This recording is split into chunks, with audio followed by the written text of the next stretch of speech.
के लिए 2 सीटों पर होने वाले विधानसभा उपचुनाव में महागठबंधन बिखर गया है। पहले आरजेडी ने एक तरफा दोनों सीटों पर उम्मीदवार उतार दिया। इससे नाराज कांग्रेस ने भी दोनों सीटों पर प्रत्याशियों के नाम का ऐलान कर दिया। दरभंगा के कुशेश्वर स्थान से डॉक्टर अशोक राम के बेटे अतिरेक कुमार को कांग्रेस उम्मीदवार बनाया गया है, तो वहीं मुंगेर की तारापुर सीट से राजेश कुमार मिश्रा को उम्मीदवार बनाया गया है। अब दोनों ही सीटों पर महागठबंधन आमने सामने है। वहीं एनडीए की तरफ से दोनों सीटों पर जेडीयू के उम्मीदवार हैं। आरजेडी कांग्रेस की दोस्ती का द एंड।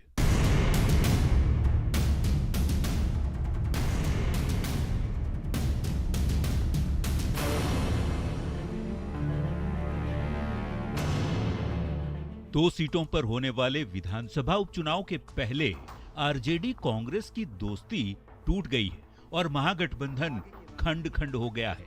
आरजेडी की मनमानी से नाराज कांग्रेस ने भी दोनों सीटों पर प्रत्याशियों के नाम का ऐलान कर दिया है।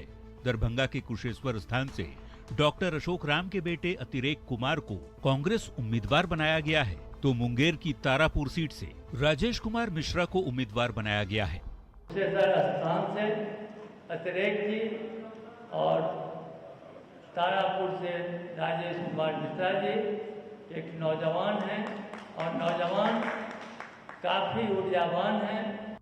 कांग्रेस की तरफ से उम्मीदवारों के नाम के ऐलान के बाद अब दोनों ही सीटों पर महागठबंधन आमने सामने है और दोनों ही पार्टियों की तरफ से दावा किया जा रहा है कि जीत उसी की होगी। कांग्रेस पार्टी ने अगर दोनों सीटों पर उम्मीदवारों की घोषणा कर दी है, इससे फर्क क्या पड़ता है? जो दोनों विधानसभा चुनाव क्षेत्र में जनता की भावना है, जन भावना है, राष्ट्रीय जनता दल के उम्मीदवार को जनता चाह रही है। देखिए, राजद सपोर्ट से नहीं मतलब है, वहाँ तो जनता है, जनता ही जनार्दन है, जनता डिसाइड करेगी। वेल, देखिए वहाँ पैरासूटेड कैंडिडेट है और मैं वहाँ गांव से पला हुआ वहीं काम करता हूँ 7 साल से, तो ये फर्क पड़ेगा वहाँ। पार्टी ने अपनी तरफ से सारा चीज़ देख लिया, सारा चीज़ समझ लिया और उन्होंने परखा है कि कौन यहाँ पे जीत सकता है। ये हम खाली इलेक्शन लड़ने के लिए नहीं लड़ रहे हैं, ये इलेक्शन हम जीतने के लिए लड़ रहे हैं। 2020 के विधानसभा चुनाव में कांग्रेस और आरजेडी ने महागठबंधन के बैनर तले चुनाव लड़ा था।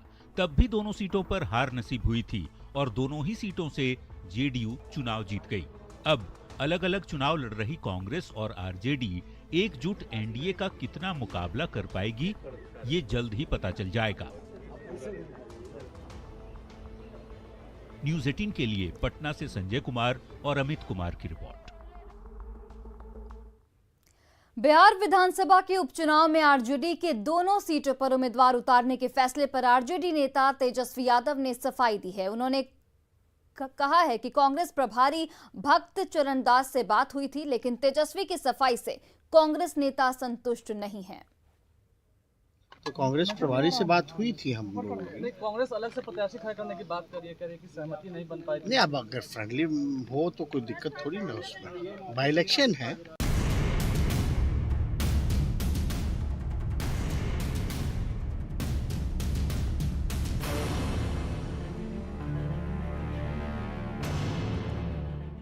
महागठबंधन की लड़ाई फ्रेंडली फाइट तक आई। 2 विधानसभा सीटों के उपचुनाव ने महागठबंधन का संतुलन बिगाड़ दिया है। दोनों सीटों पर चुनाव लड़ने के आरजेडी के एक तरफा फैसले ने कांग्रेस को नाराज कर दिया है। कांग्रेस विधायक दल के नेता अजीत शर्मा ने ये साफ कर दिया है कि अगर आरजेडी ने उनके लिए कुशेश्वर स्थान की सीट नहीं छोड़ी तो अब कांग्रेस भी दोनों सीटों से चुनाव लड़ने को तैयार है।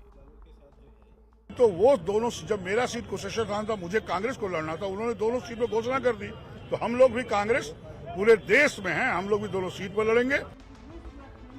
आरजेडी नेता तेजस्वी यादव ने अपने फैसले पर सफाई दी। ये भी कहा कि उनकी बात कांग्रेस प्रभारी से हुई थी, लेकिन तेजस्वी की सफाई के बाद भी कांग्रेस नेताओं के तेवर नरम नहीं पड़े। कांग्रेस के प्रदेश अध्यक्ष मदन मोहन झा ने 2 टूक कहा कि जानकारी देना और अकेले फैसला लेने में अंतर होता है।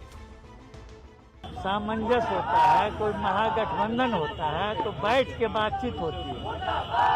इंफॉर्मेशन देना और डिसीजन लेना दोनों अलग अलग बात होती है। उन्होंने प्रभारी को क्या इन्फॉर्म किया या उनसे पूछा बात होना राजनीति में किसी भी दल के लोग से किसी से भी बातचीत हो सकती है, लेकिन कोई निर्णय हो तब ना। बिहार में 2 विधानसभा सीटों तारापुर और कुशेश्वर स्थान सीट के लिए उपचुनाव होना है।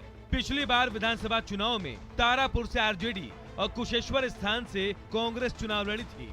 कांग्रेस इस बार भी अपनी परंपरागत सीट से चुनाव लड़ना चाहती थी, लेकिन आरजेडी ने दोनों सीटों पर अपने उम्मीदवार उतार दिए हैं, जिससे कांग्रेस नाराज हो गई है। उपचुनाव में महागठबंधन में हुई इस खटपट का फायदा एनडीए को मिल सकता है। न्यूज़ 18 के लिए पटना से संजय कुमार और अमित कुमार की रिपोर्ट।